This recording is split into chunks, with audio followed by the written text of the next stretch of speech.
இன்னைக்கு Feb 13 nightingale of India Sarojini Naidu அவர்களோட birthday. ஹைதராபாத்ல 1879ல பிறக்கிறாங்க. சின்ன வயசுல இருந்து கவிதை எழுதுறாங்க.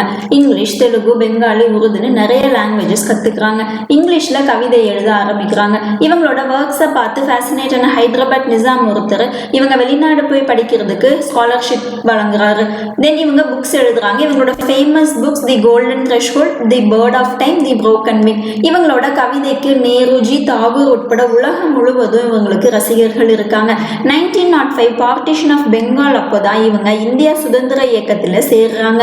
தென் காந்திஜி, நேருஜி, அன்னி பெசன்ட் ஆகிய முக்கிய தலைவர்களோட அறிமுகம் கிடைக்குது. பெண்களுக்கு உரிமைக்காக போராட வேணுங்கிற விழிப்புணர்வை ஏற்படுத்துறாங்க. 1919ல ஹோம் ரூல் லீகோட பிரசிடென்டாவும் ஆகுறாங்க. காந்திஜியோட ஒத்துழையாமை இயக்கத்துக்கு பெண்கள் சார்பா முதல் ஆதரவு தெரிவிக்கிறாங்க.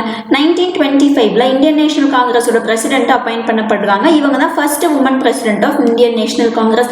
சட்டமறுப்பு இயக்கத்துல பங்கு பெற்று கைது செய்யப்படுறாங்க. காந்திஜியோட தண்டி மார்ச்ல கலந்துக்கிறாங்க. 1942ல வெள்ளையனே வெளியேறு போராட்டத்துல பங்கு எடுத்துக்கிறாங்க.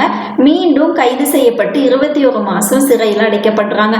நாடு சுதந்திரம் பெற்ற பிறகு உத்தரப்பிரதேஷோட கவர்னரா அப்பாயிண்ட் பண்ணப்படுறாங்க. ஃபர்ஸ்ட் உமன் கவர்னரும் இவங்க தான். இவங்கள கவிக்குயில்னு பாராட்டப்படுறாங்க.